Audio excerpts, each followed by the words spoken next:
edificio que alberga al Munal se construyó al comienzo del siglo XX, durante los últimos años del Porfiriato. Está ubicado en la calle de Tacuba número 8, frente a la Plaza Tolsá de la Ciudad de México. Es obra del arquitecto italiano Silvio Contri y se edificó para albergar el Ministerio de Comunicaciones y Obras Públicas.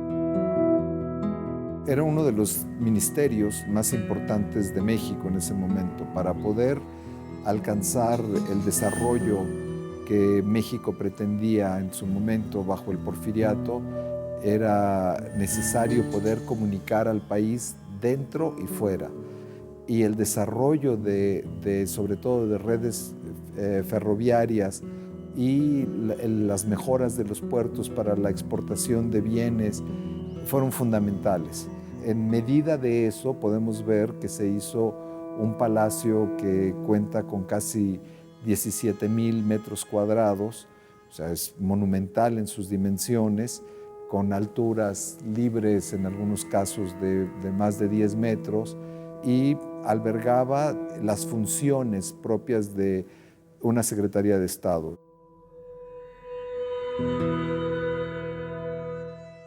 La estructura de hierro está revestida de cantera y para diseñar el edificio, Contri se inspiró en el Palazzo Strozzi de la ciudad italiana de Florencia.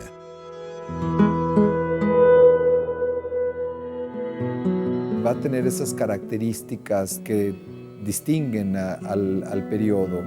En su cuerpo más bajo, los sillares, es decir, la piedra como está trabajada, es más burda o menos delicada en los cuerpos bajos y va siendo más pulimentada, más fina en los cuerpos superiores. Las ornamentaciones que son muy características del museo son las grandes balaustradas, que visualmente funciona maravillosamente, porque cuando uno se asoma viera que estos balaustres que cubren las ventanas, que protegen las ventanas o que están por encima de la cornisa, tuvieran una escala natural. Cuando uno se para junto a ellos, son mucho mayores que la altura de una persona normal de unos 70 metros, una cosa así. El uso de las serrerías también que fueron realizadas en Italia son muy especiales, ¿no? Tienen una solidez tremenda, decoraciones vegetales. El inmueble está lleno de infinitos elementos que lo distinguen, como podemos ver en el interior de este salón maravilloso, las decoraciones que cubren los techos, las cenefas. Algunos casos son elementos vegetales que podrían parecer unos grutescos, en otros casos son el uso de medallones y perlas que dan continuidad a cintillos que terminan en las cornisas.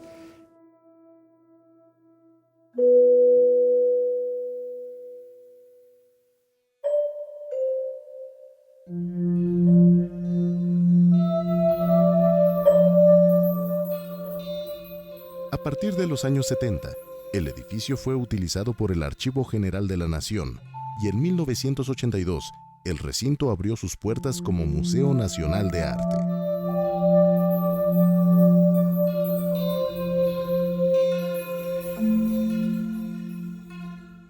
El Museo Nacional de Arte abre no ocupando la totalidad del edificio.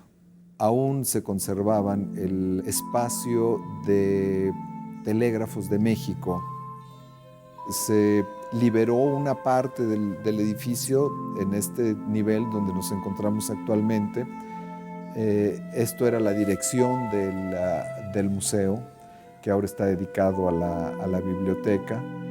El tercer piso estaba aún ocupado por otras estructuras que habían sido agregadas a lo largo de casi 100 años, donde había una guardería, había un comedor, había otras estructuras que realmente no cumplían con ninguna función relacionada con el museo. Fue inaugurado por el presidente José López Portillo y En el momento inicial, las colecciones provenían de muchos espacios museísticos y de los acervos, de los grandes acervos del Instituto Nacional de Bellas Artes, que se trajeron para tratar de hacer una narrativa de lo que era la historia del arte mexicano. Se había descubierto recientemente el Templo Mayor con el encuentro de la Coyolxauhqui, y también se trajeron algunas piezas incluso de arte del periodo prehispánico aquí.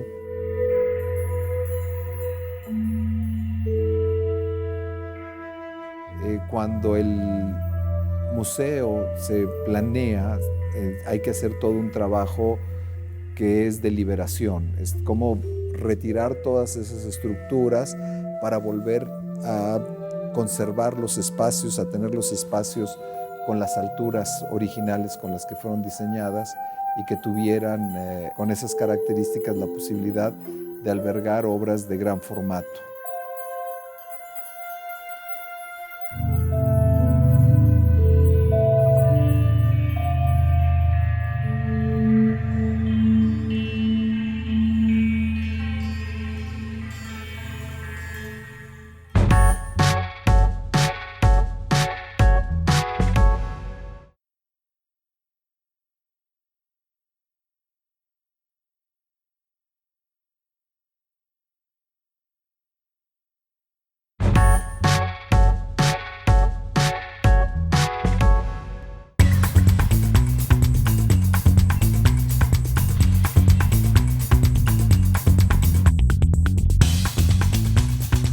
El acervo del MUNAL incluye pintura, escultura, grabado, dibujo y fotografía. Está agrupado en 3 grandes secciones: el periodo virreinal, el siglo XIX y el siglo XX.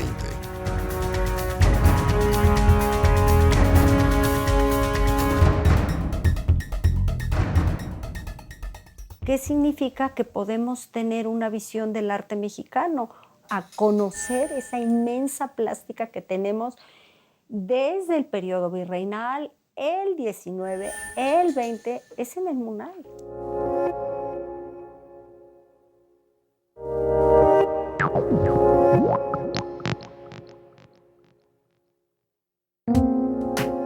Nosotros tenemos un acervo catalogado de cerca de 3,000 piezas en crecimiento, es decir, se están catalogando más piezas que han ingresado a nuestra colección, ya sea por donación, por adquisición.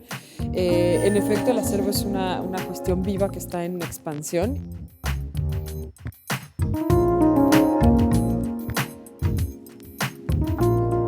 Las obras que nosotros conservamos en las salas dedicadas al arte virreinal sí provienen en su gran mayoría de claustros, de templos, pero también tenemos obras que formaron parte del tesoro de la Real y Pontificia Universidad de México, tenemos obras que estuvieron colgadas en el Palacio Virreinal, obras que estuvieron dentro de los propios talleres de los artistas, y eso nos da un panorama sutil de los distintos usos de las imágenes, de los distintos motivos e intenciones que existía detrás de estas imágenes y también en los modos para ser leídas.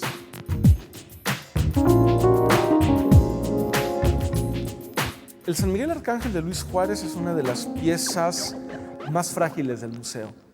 Es un óleo sobre madera, fue atribuido a Luis Juárez en los años 80 del siglo XX. Luis Juárez fue el pintor del que se sospecha, es el primer artista ya completamente novohispano que se forma con estos artistas que llegaron de España.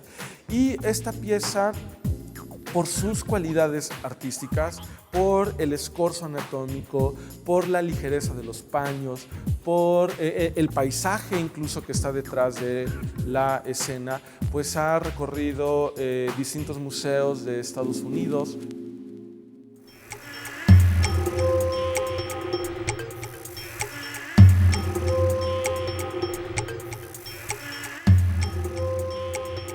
Dos obras fundamentales de finales del siglo XVIII son los retratos de los primeros maestros de la Academia de San Carlos, Manuel Tolsá y Jerónimo Antonio Gil. Fueron realizados por el pintor valenciano Rafael Gimeno y Planes y en ellos se aleja de los cánones barrocos novohispanos. El arte del siglo XVIII va a ser un híbrido entre las ideas de la Ilustración francesa, las ideas del academicismo francés, pero al mismo tiempo las ideas de la Ilustración italiana, con una fuerte presencia de los jesuitas, con toda esta erudición neoescolástica de los jesuitas. Entonces, en el siglo XVIII, por ejemplo, va a haber un gran derroche de erudición en las pinturas y se van a construir proyectos en donde solamente los hombres muy eruditos pueden decodificar todos los símbolos, no la pintura emblemática, ¿no? Pero también obras pasionales para producir estados anímicos y que la imagen, eso va a ser muy interesante en los proyectos jesuíticos, que la imagen sea un detonador de transformación en el sujeto.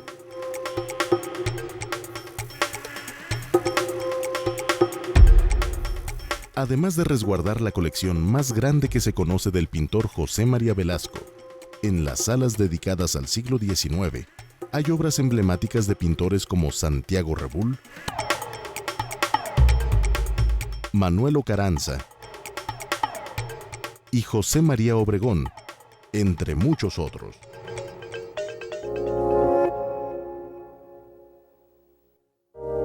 La ofrenda de Saturnino Herrán y otras de otros importantes artistas del siglo XX son constantemente solicitadas para complementar tanto retrospectivas como algunas otras exposiciones temáticas. La pieza La ofrenda ha estado en recintos tan importantes como el Palacio de Bellas Artes y viajó también a París para presentarse en el Petit Palais como parte de una exposición de retrospectiva del arte mexicano.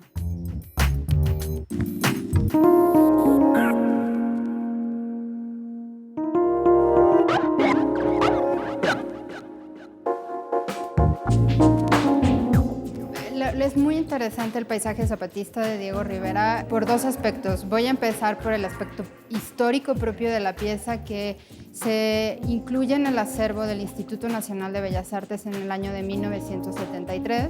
Es adquirido en una donación-venta al ingeniero Marte Gómez. Y cuando se adquiere en 1973 se conoce solo la cara del paisaje zapatista. Esta pieza, fechada en 1915, se integra al acervo del Instituto Nacional de Bellas Artes y 3 años más tarde, en 1976, cuando el CENCROPAM, el Centro Nacional para la Conservación y Restauración, recibe la pieza para efectuar su dictaminación y estabilizarla, encuentra que es un óleo de doble vista. Fue un hallazgo sumamente importante para la pieza, no solo por el aspecto en el que se había adquirido una pieza y se consiguieron 2 piezas de Diego Rivera, sino que resultó que la pieza, la versión que está en la otra cara del lienzo es La mujer en el pozo, que es una obra anterior de Diego Rivera en el que apenas comienza una exploración, digamos, con el periodo cubista en su relación con Picasso y Braque mientras está en París. Tras este descubrimiento se logra estabilizar ambas caras y generarle un marco que permita la exhibición por ambas caras.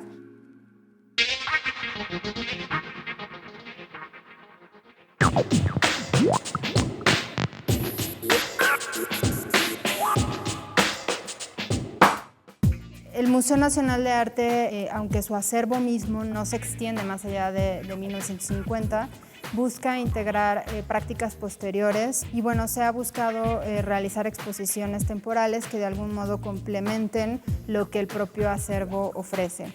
Es por ello que, en paralelo al proyecto de la colección permanente, es vital la incorporación de exposiciones temporales que permitan al público tener estos puntos de encuentro, de contraste con lo producido dentro y fuera de México.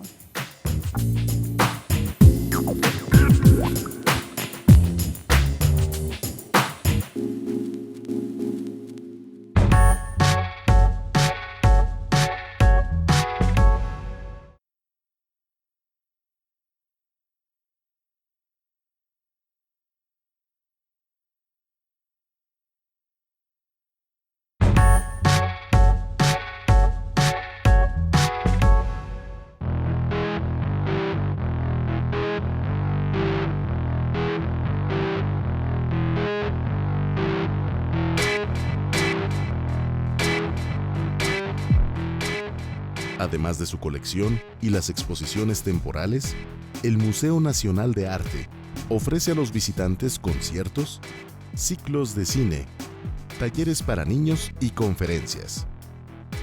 El último miércoles de cada mes, con el programa Noche de Museos, el recinto extiende su horario de visita de las 19 a las 22 horas. El MUNAL tiene además una sólida programación académica. Decidimos que era ya oportuno revisar completamente ese guión museológico. Los museos estaban hechos para los artistas, ¿no? Principalmente.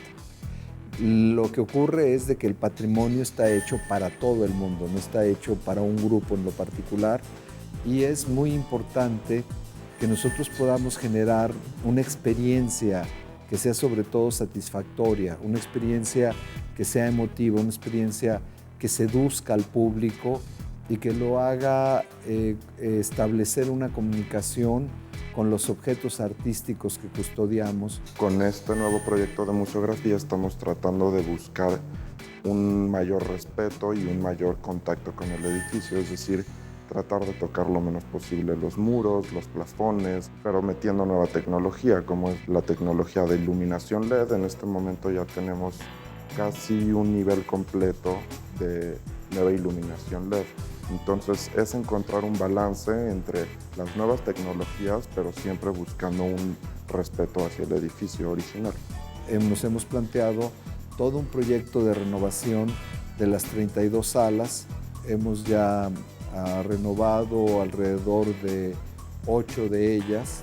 ¿La renovación en qué consiste? Consiste por una parte en la revitalización del espacio arquitectónico, que es parte de la experiencia de la obra de arte. El museo en sí mismo, su arquitectura es una obra de arte.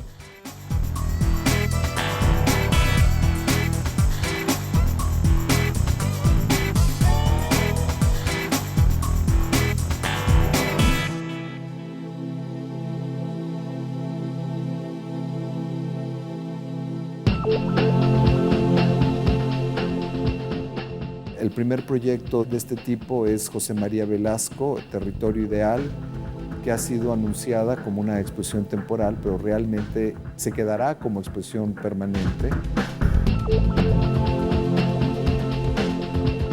Se escogió a Velasco porque es el artista mejor representado en nuestro acervo, es el del cual tenemos más obras, y es un vínculo entre el México virreinal y lo que será el México independiente.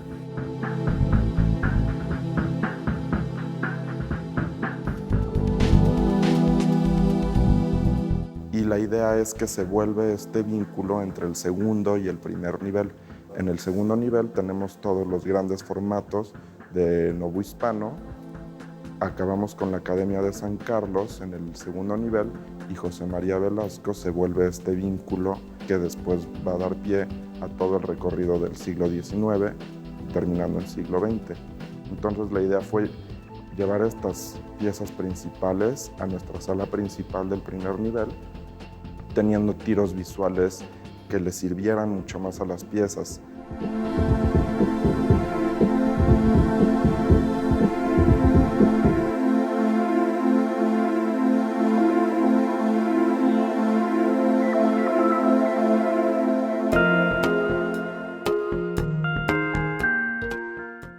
La idea de hacer la exposición Puro Mexicano fue, para empezar, teníamos ya la idea de renovar las bodegas.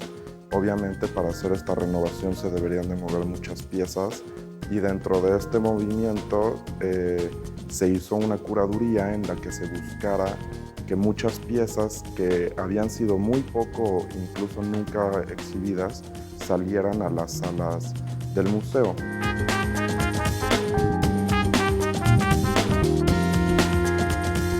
Bueno, está el Bacanal de Antonio Fabrés. Es una pieza que no se exponía alrededor de 10 años más o menos.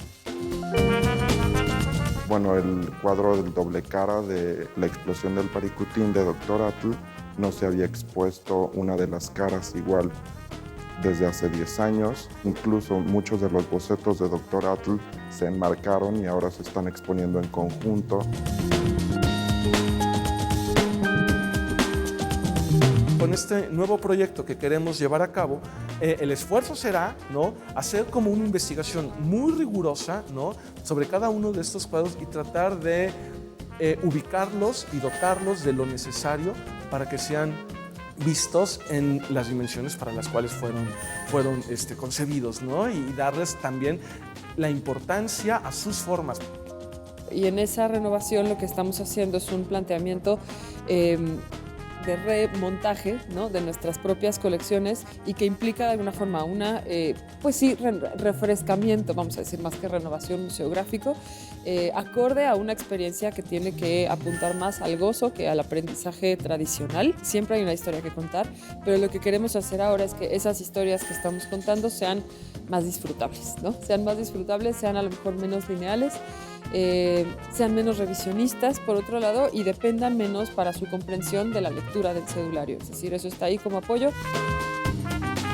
Todos estos cuadros que nosotros vemos ahorita en paredes blancas y que esperemos más adelante ya tengan color, no fueron cuadros hechos solamente para ser vistos. Son obras que tienen una historia, son obras que a veces se salvaron de ser destruidas, o son obras que son únicas o que formaron parte de grandes instituciones del pasado y que hasta por el hecho de ser los testimonios de un tiempo que ha quedado en el olvido, son valiosas como pequeñas cápsulas del tiempo que nos permiten dimensionar y reconstruir un pasado nuestro.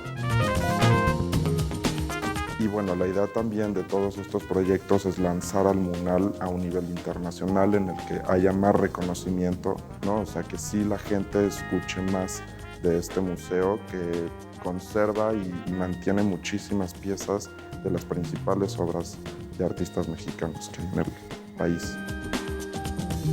Tenemos el acervo más grande de todos los museos de arte en México.